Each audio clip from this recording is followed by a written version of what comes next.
Indonesia is a developing country with a population of over 270 million people face significant challenge in terms of air pollution and climate change. Carbon dioxide emission from the industrial, transportation, and energy sector are major contributors to global warming. Climate change poses a serious threat to Indonesia. With more than 17,000 islands, the country is highly vulnerable to sea level rise. Coastal areas and small islands face the risk of submergence, forcing millions of people to flee and threatening their livelihoods. Extreme weather events, such as floods and droughts, are becoming more frequent and severe. These events disrupt agriculture, reduce food security, and increase the prevalence of waterborne diseases. Deforestation, another major problem, not only contributes to carbon emissions, but also destroys biodiversity and disrupts ecosystems. In addition to the impacts of climate change, Indonesia also faces a serious air pollution problem. Air pollution comes from a variety of sources, including forest burning, use of private transport, use of air conditioners and refrigerators, fossil fuels, and coal factories. Forest burning produces large amounts of carbon emissions and smoke that is harmful to public health. The use of private transport, especially motorized vehicles that run on fossil fuels, is a major contributor to air pollution in big cities. The use of air conditioners and refrigerators also contributes to greenhouse gas emissions. These appliances often use refrigerants that can damage the ozone layer and contribute to global warming.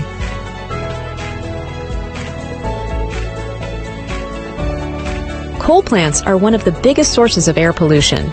Burning coal for power generation produces large amounts of carbon dioxide as well as other harmful pollutants. Some solutions that can be done include: first, reforestation and forest conservation.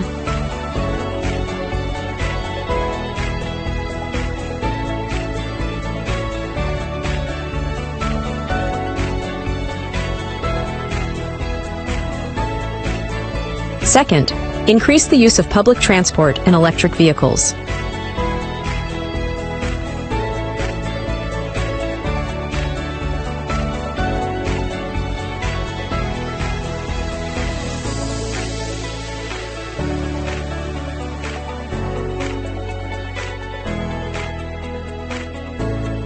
Third, develop renewable energy.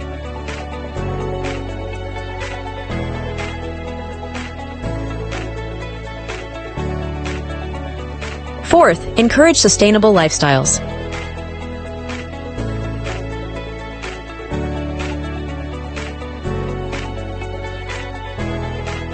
From the government's perspective, there are some important steps that can be taken to address this issue. First, emission reduction policies and regulations. The government can set emission limits for industry and the transport sector and tighten supervision and enforcement of environmental violations. Second, renewable energy development. Investments in clean energy infrastructure, such as solar, wind, and hydropower plants, can reduce dependence on fossil fuels and lower carbon emissions. Third, green tax incentives. The government can provide tax incentives for companies and individuals that use green technologies or invest in green projects. This can encourage the adoption of sustainable practices and reduce carbon footprints.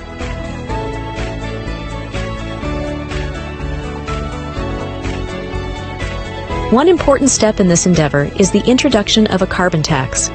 A carbon tax is a fee levied on carbon dioxide emissions generated by various industrial and commercial activities.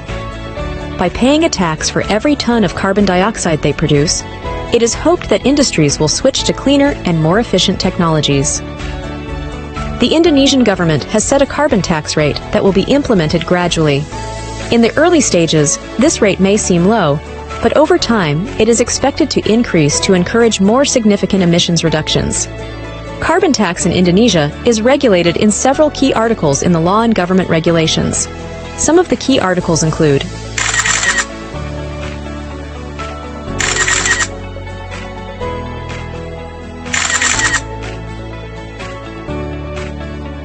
the main purpose of the carbon tax is 1.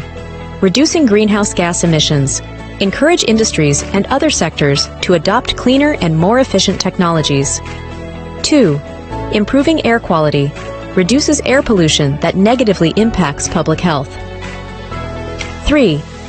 Supporting sustainable development, using funds from the carbon tax to fund renewable energy projects and other green initiatives. The implementation of a carbon tax has several benefits and expected impacts. 1. Increased green technology innovation. Companies will be encouraged to develop and adopt more environmentally friendly technologies. 2. Changes in consumer behavior. Consumers will be more aware of the carbon footprint of the products they buy and will choose more sustainable options. 3. State revenues. A carbon tax will be a new source of revenue for the state that can be used to fund environmental initiatives. In Indonesia, there is a wave of green incentives aimed at embracing green technologies and reducing carbon emissions. One of the key initiatives is the promotion of electric vehicles, or EVs. The government has implemented significant fiscal incentives for battery electric vehicles, BEVs. As Indonesian charts is path toward sustainability. This incentive aims to reduce reliance on fossil fuels, enhance air quality, and position the country as a leader in technology adoption in Southeast Asia. Let's work together towards a green future for Indonesia. Together, we can create a positive change